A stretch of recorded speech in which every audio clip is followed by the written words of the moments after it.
Everyone, আগে বলো তো কীরকম লাগছে। আমার তো ড্রেসটা খুব পছন্দ হয়েছিল, তোমাদের কেমন লাগছে জানিও। তো সেদিন দুপুরে একটু কোল্ড কফি বানিয়েছিলাম আমি নিজের হাতে, প্রথমবার।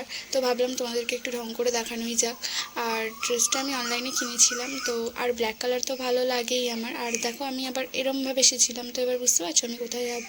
তো যাই হোক, আগের দিন আমাদের পাড়ায় পুজো ছিল, আর তার পরের দিনই ছিল ঔরসে আর কি, মানে পীর বাবার ওখানে চাদর চড়ানো।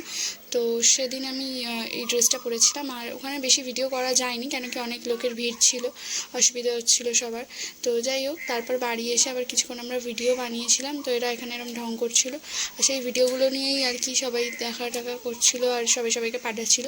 তো ভিডিওটা আমি পরের ভিডিওতে তোমাদের সাথে শেয়ার করব, কি ভিডিও বা কিছু তোমরা দেখতেই পাবে। আর তারপরে আবার একটু মেলায় গেছিলাম, তো এই গরমে আর মেলায় গিয়ে কী খাবো, কিছু খেতে ইচ্ছা করছিল, টুকটাক কিছু কেনাকাটি করে আর এই বরফ জল খেয়েছিলাম। তো ভিডিওটা কেমন লাগলো জানিও, দেখা হবে নেক্সট ভিডিওতে, টাটা।